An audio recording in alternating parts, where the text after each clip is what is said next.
I do take it as a sign of disrespect to Caitlin Clark. I feel like I'm getting hammered and everybody is physical with me, and opponents get away with things that other people don't get away with. That's what Caitlin Clark said. Following Caitlin Clark's announcement of her departure, the WNBA is definitely in breakdown mode.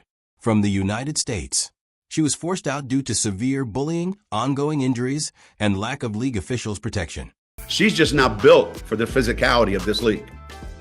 Yeah, and she's not quick enough to get away from the physicality. Her success was too much for the envious veterans to handle, and now their sole star is gone.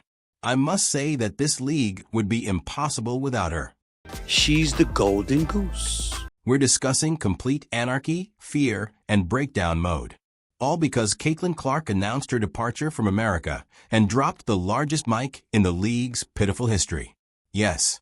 The only explanation for why half of these deserted arenas ever held people is that they are leaving, and all of a sudden it seems as though they have realized their small empire is based on phony hoopla and paper straws. Yes, you have somebody in Caitlin Clark who became the face of the league the first year that she was in the WNBA. She put up crazy numbers last season, and even in this season where she has struggled more games than she has balled out. You would think that given how much this league capitalized on her success, they would at least attempt to safeguard their biggest star. But the WNBA isn't doing that. What did they do after Caitlin Clark entered and totally upended their fading league? Allow her to be thrashed every night as if it were WWE, with the referees only applauding. The girl stated it rather plainly. Out there, I'm being blasted. Opponents escape punishment. And while Clark is out there having bodies smashed, the officials are just relaxing, most likely scrolling through Twitter. But it does just show the disrespect within the league, and no matter what Caitlin does, it seems to be something where she's either going to have to tirelessly earn the respect of her colleagues or she's never going to get it. But really, who gives a damn? This is the only meal ticket they have. She isn't really needed to sell tickets, make jerseys, or keep the lights on. The resentful veterans who can't sell out high school gyms didn't draw fans. Caitlin Clark was the reason they arrived. The panic button is being hammered so forcefully that it most likely breaks in two as she leaves. They're clearly afraid to protect Caitlin Clark from the bully tactics and the excessive physicality inflicted on her. Heck, this is the true joke. The WNBA has been boasting about its historic growth to 18 clubs, acting as though they are the NBA's next big thing. 18 groups. Even the arenas you now have are insufficient. But if you're not delivering the product and you're not making the revenue and you're not, giving people the entertainment that they want, then you're not going to make any money and your league is going to suck. The majority of these arenas hardly fill 70 to 80% of their capacity. And it includes giving away free tickets, hosting special events, and very likely paying people to attend.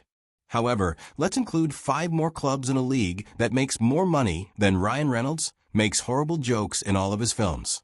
Reynolds at least understands how to behave like a company, in contrast to the WNBA, which hasn't generated any revenue in nearly 3 decades. Voiced frustration with the league's officiating, recently telling reporters, quote, I feel like I'm getting hammered and everybody is physical with me, and opponents get away with things that other people don't get away with. That's what Caitlin Clark said. Yes, you heard correctly. Not a single profitable season in 3 decades. They are essentially professional sports charity case, supported like a pet project for politics, with sponsors and taxpayers keeping the ship afloat while everyone acts as though everything is going smoothly. However, they can bid the phony business act farewell now that Caitlin Clark is no longer there. Without her, the national attention, ticket sales, and those sleeve sales all stagnate. When someone makes a layup, they fall more quickly than their opponents. It is the fault of the WNBA. This is when the entire catastrophe becomes truly absurd, though. Caitlin Clark was more than just a skilled athlete. These fools betrayed the one woman who was an economic miracle. Have you ever witnessed a WNBA record-breaking game? No. This is due to the fact that it didn't occur until Clark took the court.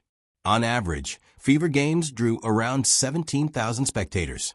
That is beneficial to more than just them. That sets a new record for the league as a whole. And here's the thing. 2,711 people attended one of their home games against Clark, the most people ever present at a WNBA game. The Indiana Fever, all right, with Caitlin Clark, led the league in attendance both home and on the road. Fever averaged 17,000. On a weekday morning, some of these teams are barely able to compete with their local Starbucks without Clark. Let's continue to act as though this league is flourishing, though. In her first year, her presence alone brought in over 500,000 new fans. Suddenly, 500,000 people became interested in a league that most of them were unaware still existed. And how did she get paid by the players? Insecure veterans who couldn't accept that a rookie, a true newbie, succeeded where they've been failing for decades did, so behind her back with envy, dirty hits, trash talk, and faux respect. Caitlin Clark gets, even though she doesn't do much on social media, doesn't say much when she's interviewed, just says all the right things, nothing but cliches and platitudes, nothing but respect for all of the older stars in the league. And you can tell how awful things are when Caitlin Clark appears, and even their dusty, 10-year-old goods begins to fly off the shelves. Everyone, including veterans, bought her jersey. WNBA merchandise that had been gathering dust since the early 2000s vanished in a matter of weeks. Sold out. Since, let's face it, she was the only reason to care, fans were scurrying to get a piece of Clark. This league office is obviously deathly afraid of an open player revolt. Networks were also in a panic. Everyone is vying to broadcast her games. The line of sponsors is as long as Black Friday. Nike gave her $28 million. Since they are not fools, Wilson, Gatorade, and everyone else wanted to be a part of the Caitlin Clark performance. They witnessed what the WNBA was unable to. The league as a whole was being sustained by one player. However, despite everything, Clark only encountered hatred from the resentful, insecure athletes who couldn't accept that she was better than them. Physical assault, ongoing harassment, no formal protection, and league leadership so naive that they essentially gave her walking papers. Because it's Caitlin Clark and she can't do that game. She is leaving, which is what any sensible person would do.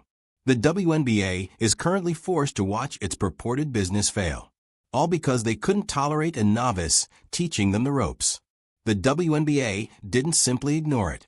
They essentially distributed the brass knuckles.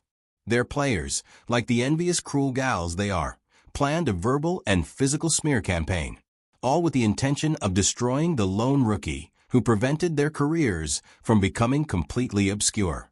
Chicago Sky here from Wintrust Arena. The Fever have really stretched out this one. Let's discuss the All-Star rankings, if you felt that wasn't awful enough. With more than 1.29 million votes, Caitlin Clark received the most votes ever and was elected number 1 by fans. But you know what? She was buried to 9th place in player voting by the envious veterans. The 9th. In a league where she is solely responsible for game broadcasting, jersey sales, and ticket sales. She was pushed down the rankings like resentful children. You need to blitz her off of any screen. Why would you need to be physical with her if she wasn't that great of a player? Or you're just wasting your energy and you just simply don't like her. It's either one of the other.